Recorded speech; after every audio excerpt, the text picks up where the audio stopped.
বিধানসভা নির্বাচন যত এগিয়ে আসছে, তৃণমূলের দলীয় দ্বন্দ্ব বা কলহের ঘটনা প্রায়ই খবরের শিরোনামে উঠে আসছে। বীরভূমের কেষ্ট কাজলের কোন্দল যার জ্বলন্ত প্রমাণ। কেষ্টকে নিয়ে এখন চরম বিড়ম্বনায় রয়েছে শাসক দল। এই আবহের মধ্যে এবার দলীয় কাউন্সিলরদের নিশানা করলেন কামারহাটের তৃণমূল বিধায়ক মদন মিত্র।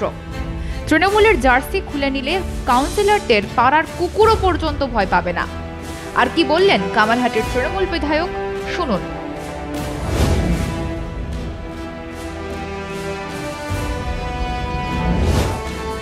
আমি কর্মীদের সঙ্গে খারাপ ব্যবহার করছি, আমি বলবো অবিলম্বে এমএলএ অফিস থেকে প্রত্যেকটা ওয়ার্ড থেকে 3 দিন অন্তর রিপোর্ট নিন।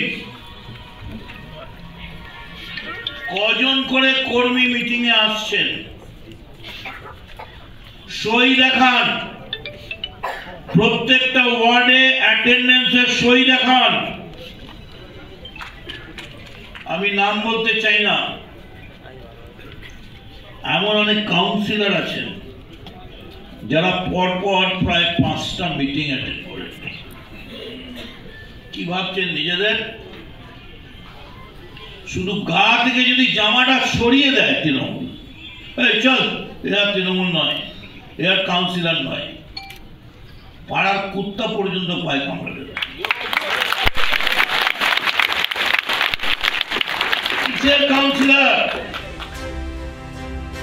নিয়োগ দুর্নীতি নিয়ে তৃণমূলের যোগ বারবার উঠেছে। পুরো নিয়োগ দুর্নীতিতে কামারহাটি পুরসভার নামও জড়িয়েছে। তৃণমূলের নেতারা নিজেদের আত্মীয় ঘনিষ্ঠদের চাকরি দিয়েছেন বলে দলের অন্তরে গুঞ্জন রয়েছে। এবার তৃণমূলের দয়ায় দলীয় কর্মীরা যে চাকরি পেয়েছেন তা প্রকাশ্যে স্বীকার করে নিলেন কামারহাটির বিধায়ক।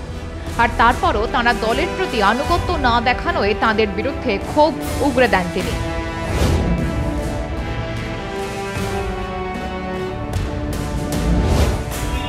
নিয়ে বলতে পারি, এখানে আমি জানি না অন্য কোথায় কি বলবে। এখানে যারা আছেন তার অন্তত 40% তৃণমূলের দেওয়া চাকরি পেয়েছে, এর মধ্যে 40% আমি বলছি। এবার যারা পাননি তাদের মুখটার দিকে তাকিয়ে দেখুন তো, তারা কি ভাবছে যে আরে আমরা কিছু না পেয়ে ঘরের খেয়ে মনের মোষ তাড়াচ্ছি।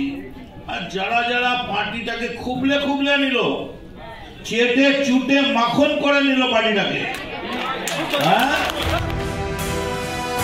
সম্প্রতি উত্তর 24 পরগনার বেলঘড়িয়ার তৃণমূল ছাত্র পরিষদের একটি অনুষ্ঠানে যোগ দেন দলীয় বিধায়ক মদন মিত্র। সেই মঞ্চ থেকে দলীয় কাউন্সিলরদের নিশানা করতে গিয়ে কার্যত তাঁদের সমালোচনায় মুখর হন। জানা গিয়েছে, মঞ্চে বক্তব্য রাখছিলেন পানিহাটের তৃণমূল বিধায়ক নির্মল ঘোষ। সেই বক্তব্য না শুনে বহু কর্মী হল থেকে বেরিয়ে যান। আর এই ঘটনায় চরম ক্ষুব্ধ হন কামারহাটের বিধায়ক। দলীয় কর্মীদের উদ্দেশ্যেও তিনি মুখ খোলেন। 24